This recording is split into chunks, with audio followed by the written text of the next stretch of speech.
I remember as a little girl, my mom used to plop us down in front of the TV to watch Steve Irwin, the Crocodile Hunter. Hearing the tune of the theme song and images of crocodiles on the screen excited us so much that we could not wait to see what was on the newest episode.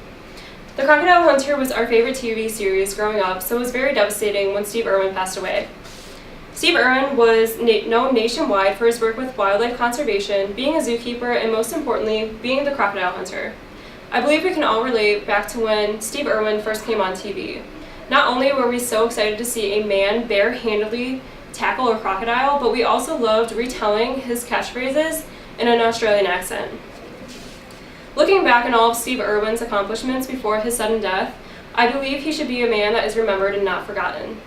Today I would like to pay tribute to Steve Irwin for inspiring minds all around the globe with his passion for animals and life itself. Steve Irwin was actually born and raised in Australia, which many believe is what sparked his passion for wildlife. Irwin and his parents owned and managed a wildlife zoo in Queensland, Australia. This provided him with many animals that he could practice to become a great crocodile hunter. According to the Australia Zoo, home of the crocodile hunter, he caught his first venomous snake at the tender age of 6 and would often arrive late to school after convincing his mother to pull over so he could rescue a lizard on the side of the road. Gentle acts like these are what helped shape Steve Irwin into the great wildlife conservationist he became. Irwin spent most of his time in remote areas of Australia where he would capture and relocate problem crocodiles. In no way, shape, or form was he in this for the money. He simply did it because he had a passion for animals and wildlife, and because he loved educating people on the importance of wildlife conservation. Steve Irwin's adventures actually helped him meet his wife Terry and have 2 beautiful children. Steve and Terry filmed a wildlife documentary that actually sparked and flourished into the TV series The Crocodile Hunter. According to the New York Times, The Crocodile Hunter aired in over 100 countries on cable television. The TV series first aired on October 25th of 1996. It actually exploded and was so popular right as production started. According to an article written about Steve Irwin's accomplishments, the author stated that besides being the star of The Crocodile Hunter, he was also on the show The 10 Deadliest Snakes in the World, The Wiggles, and Happy Feet. He also shot commercials and was a celebrity guest in many late-night shows.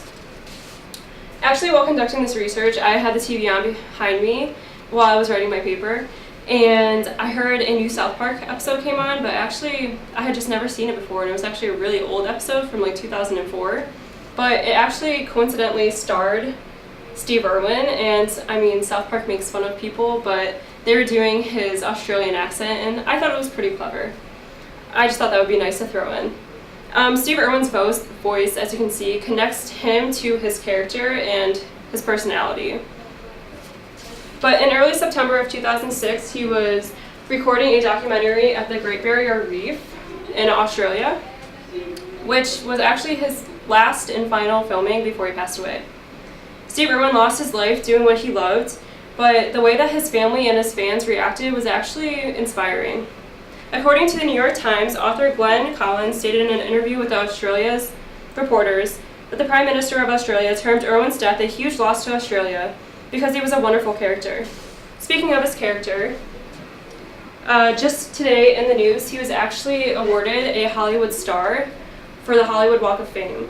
They played a clip of Steve Irwin stating that he wanted to be remembered for his passion and enthusiasm for wildlife because that's what his life was for. Also, in honor of his achievements and hard work for wildlife conservation, Australia dedicated a monument for him.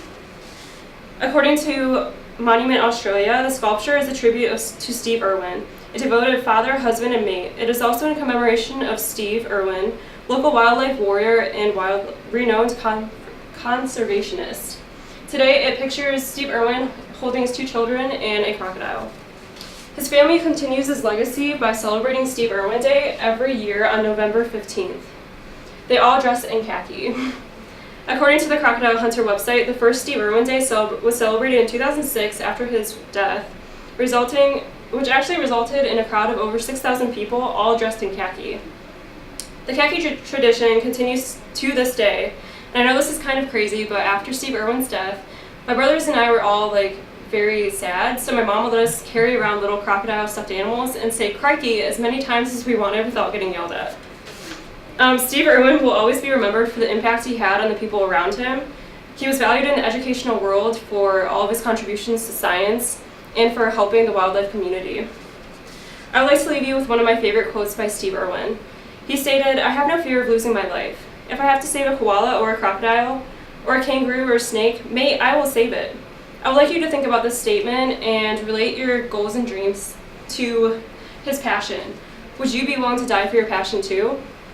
Steve Irwin was a great man. He was a great man and one hell of a crocodile hunter. Thank you.